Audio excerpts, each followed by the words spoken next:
Assalamualaikum warahmatullahi wabarakatuh. Perkenalkan, nama saya Vanessa Zalia Putri dengan NIM 2405140050 dari program studi Pendidikan Tata Busana Fakultas Teknik.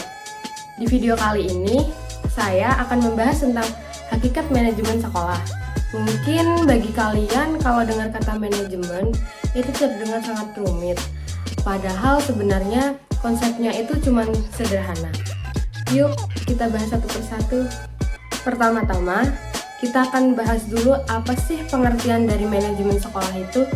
Nah, manajemen sekolah itu adalah cara sekolah mengatur semua sumber daya yang dimiliki, mulai dari guru, fasilitas, siswa, sampai dana, supaya proses belajar mengajar bisa berjalan dengan baik dan tujuan pendidikan bisa tercapai. Nah, kalau diibaratkan, manajemen sekolah itu seperti mengatur sebuah acara. Semua harus direncanakan dulu, siapa yang bertugas, apa yang dibutuhkan, dan bagaimana acaranya supaya berjalan dengan lancar. Nah, di sekolah juga begitu. Semua kegiatan harus diatur dengan baik supaya lancar. Lalu, apa sih tujuan manajemen sekolah itu? Tujuan utamanya yaitu supaya sekolah bisa berjalan dengan efektif dan efisien. Artinya, semua kegiatan yang dilakukan benar-benar membantu mencapai tujuan pendidikan tanpa membuang waktu, tenaga, ataupun biaya. Selain itu, manajemen sekolah juga bertujuan meningkatkan pendidikan, membantu siswa berkembang sesuai dengan kemampuannya, dan menciptakan lingkungan sekolah yang nyaman baik untuk guru maupun siswanya.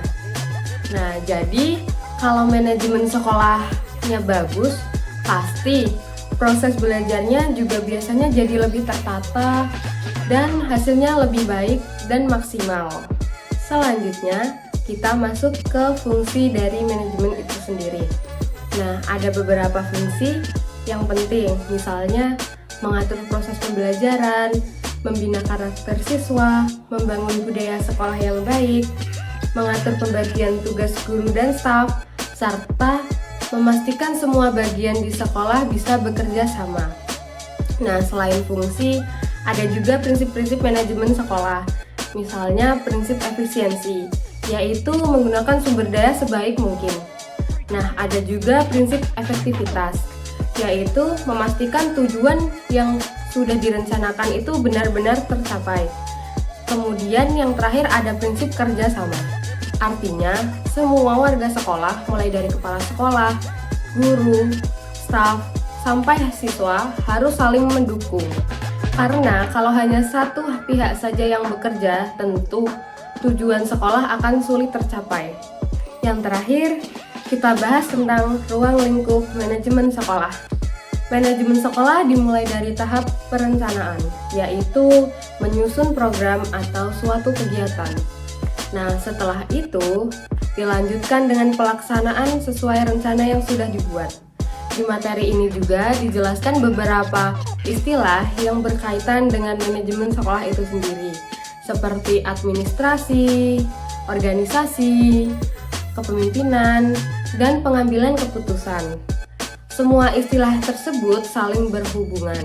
Misalnya, kepala sekolah sebagai pemimpin harus bisa mengambil keputusan yang tepat agar kegiatan yang dilakukan di sekolah bisa berjalan dengan baik. Nah, jadi bisa kita simpulkan kalau manajemen sekolah itu bukan hanya soal mengatur administrasi saja, tetapi bagaimana seluruh kegiatan di sekolah ini bisa berjalan dengan lancar, terencana, teratur, dan saling mendukung agar tujuan pendidikan bisa tercapai. Semoga penjelasan ini bisa membantu teman-teman lebih memahami materi tentang hakikat manajemen sekolah. Terima kasih sudah menonton video saya. Sampai jumpa di video berikutnya. Wassalamualaikum warahmatullahi wabarakatuh. Bye.